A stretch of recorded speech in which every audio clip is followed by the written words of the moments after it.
So Brazil has decided to reinstate the visa requirement for visitors from Canada, Australia, and the United States. They had delayed it a couple times, but it looks like it's going to take effect April 10th of 2025, which is in a couple weeks.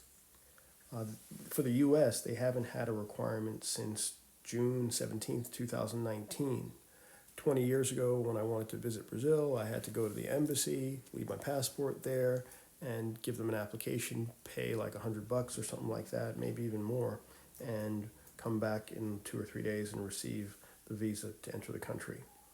So I was concerned because they're using a contractor for processing, and I wasn't sure if this was, as they say, Golpi or anything like that. But it seems to be valid, and maybe other countries use this same site. Brazil, VFSE, visa.com, and the instructions are pretty clear. There are 3 steps to apply for the process.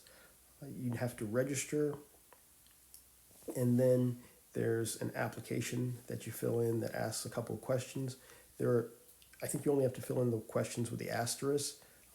There are some questions that aren't required because I guess some folks have to apply for the visa if they're going for business purposes or for educational purposes. So there's some other information that a tourist wouldn't have to fill in.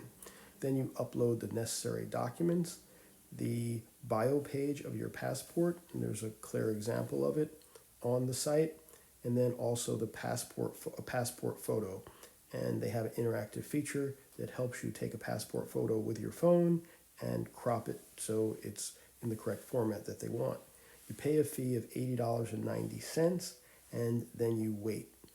I'll conclude this video once I receive the visa, which should take about 5 days, according to the website, or up to 5 days. One thing that's interesting is that they made a decision to have a visa requirement when years ago, I think it was during the past administration, they removed that visa requirement mainly because they felt that people had the option of going to other South American countries to receive a similar cultural experience, and they were losing tourist dollars because of it, where you could go to Argentina or Colombia or Peru and not have to pay anything to enter the country. But now they've decided to put it back in place, and we'll see over the next coming months what effect it has on the economy. So the day after I applied, I received an email saying my application is currently being reviewed by Brazilian Immigration and it's in process.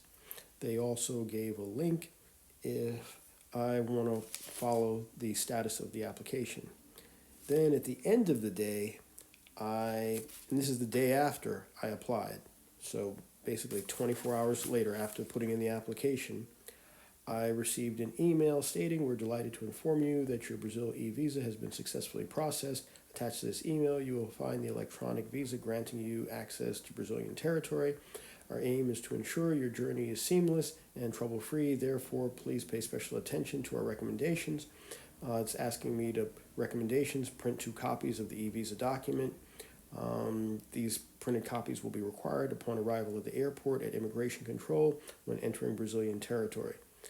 And they want to make sure, they say ensure that you have the copies with you so it's accessible just to make your journey a little bit easier. So that was pretty good. And at the bottom of the email I received was a PDF of the e-visa. Interesting things to note: there's a e-visa number, there's a date of issue, my full name, date of birth, nationality, passport number, has the passport issue date, expiration date, has the visa expiration date, which is interestingly 10 years, which is nice. And then you have something that almost looks like the visa that they put inside of your passport from other countries, but this is, I guess, an e-visa that you can continually print out 2 copies every time you're entering the country. And I guess the embassy that issued it, in this example, it's Atlanta. How many times you can use it, multiples, so I guess you can use it over and over, and how many days it's valid for, 90 days. Let's see, anything else interesting there? Yeah, at the bottom, there's an important notice. Once again, a reminder, it's mandatory to print a copy of your e-visa and carry it with you when you travel. You'll not be allowed to board the flight or enter Brazilian territory unless you present the printed version of your visa to the airline and border control agent. So it's interesting to see if this actually goes into effect April 10th or if they extend it again. But either way, hopefully this video was helpful for you. It'd be nice to get some subscribers. So if so, like and subscribe so we can share it and help everybody else enjoy Brazil.